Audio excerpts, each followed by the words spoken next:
Alright, so I've been promising some updates on the E36 for a little while now, and so I'm finally going to do that. I've been in the process of popping out some dents, reshaping some body panels, getting it all prepped and ready for paint.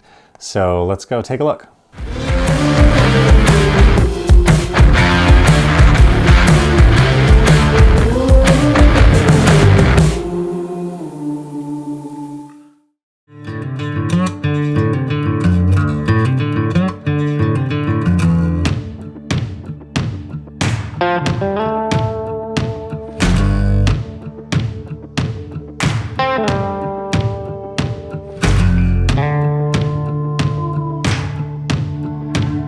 So I started by tackling this dent in the door. I tried one of the air-powered suction cups, but that didn't work.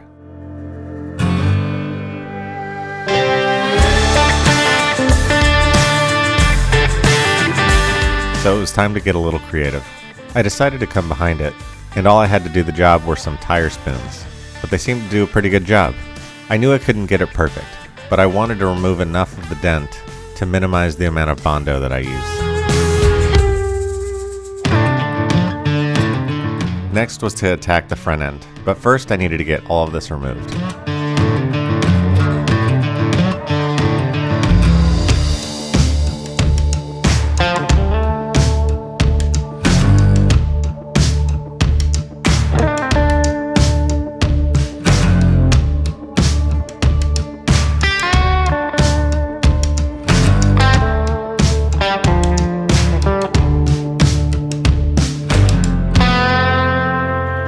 Now it's time to start sanding the hood.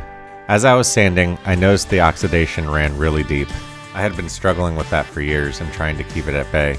But just due to the severity, I didn't want to take any chances. So I decided I was going to take the hood down to bare metal. Before sanding, I started using a paint stripper to try and make it a little bit easier. Then I hit it with a primer to protect it from rust and to give it a base so I can start with Bondo.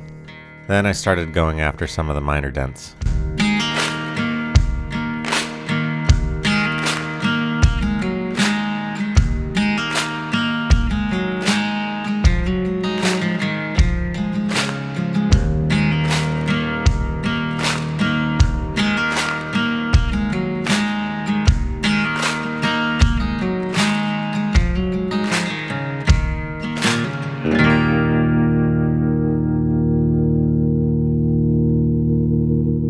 After the first sanding stage on the door, I noticed some high spots, so I heated them up and pounded them down with a piece of wood.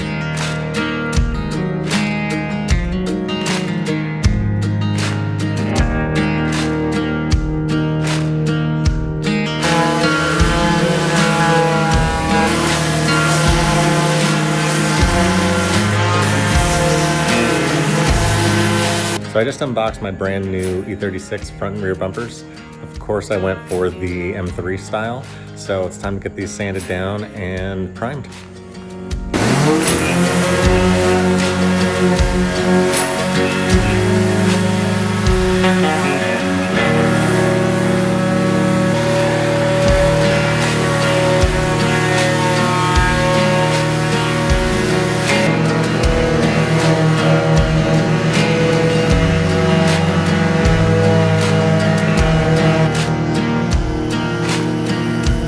After the last coat of Bondo and a good rough sand, I moved to a sanding block. But then I realized I'm impatient. It didn't take long to move to the power tools.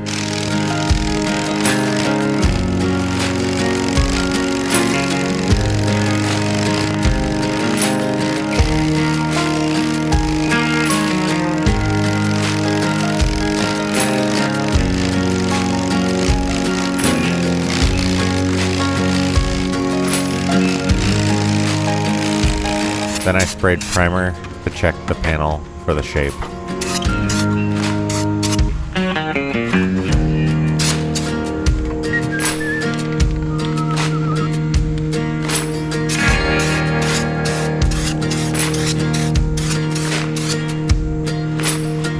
Once I was happy, I sanded the rest of the car to get it ready for paint.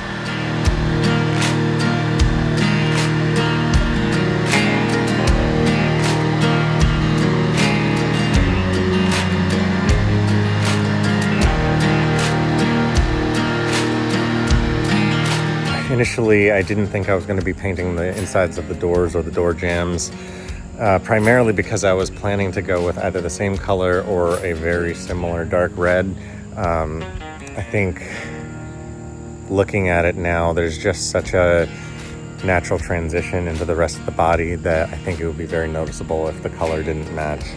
So I'm unfortunately probably going to be doing exactly what I didn't want to do. Taking the doors off, removing the sills, taping that up, and probably sanding that down so I can paint the door jambs and the door. I finally took the doors off and I'm going to start sanding in there, get it all prepped. There's also a ton of door glue on the back for what used to hold on the sound deadening.